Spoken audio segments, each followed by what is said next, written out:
High everyone, আমি Priya. Welcome back to my another mini blog 30 day blog চ্যানেলে। আজ 25 দিন। আজকে সকাল সকাল পড়ানোর কথা ছিল, যার কারণে আমি পড়াতে চলে এসেছি। পড়ানো শেষ হয়ে যাওয়ার পর বাড়িতে চলে আসি আর ফ্রেশ হয়ে বসে যাই অনলাইন ক্লাসের জন্য। এখন আমাদের প্রতিদিন 6 সেমিস্টারে ক্লাস চলছে, যার কারণে চাপটা একটু বেশি। প্রায় 12টা থেকে বসে পড়তে হচ্ছে ক্লাসের জন্য। তাই হাতে আগে থাকতে যা কাজ থাকে 12টার আগে করে ফেলি, এরপর বসে যাই অনলাইন ক্লাসের জন্য।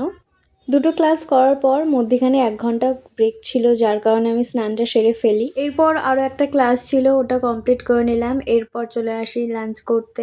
আজকে লাঞ্চে থালিতে ছিল পাঁপড় আর এদিকে ছিল আলুর তরকারি আর সাথে ছিল মাছের ঝাল। এরপর টানা ঘুম দিয়ে বিকেলবেলা উঠি। এদিকে সন্ধেবেলা টিফিনের জন্য বানিয়ে নিয়েছিলাম ম্যাগি। অনেকে বলে ম্যাগি বানাতে প্রায় 2 মিনিট লাগে, কিন্তু না, আমার প্রায় লেগে যায় 7-8 মিনিট। এরপর সন্ধ্যাবেলা আমি পড়তে বসে যাই। আর আজকে লাঞ্চে বাবা নিয়ে এসেছিলো চিকেন, মা ওটা করেছিল। আর আজকের ভিডিও এই পর্যন্ত, বাই।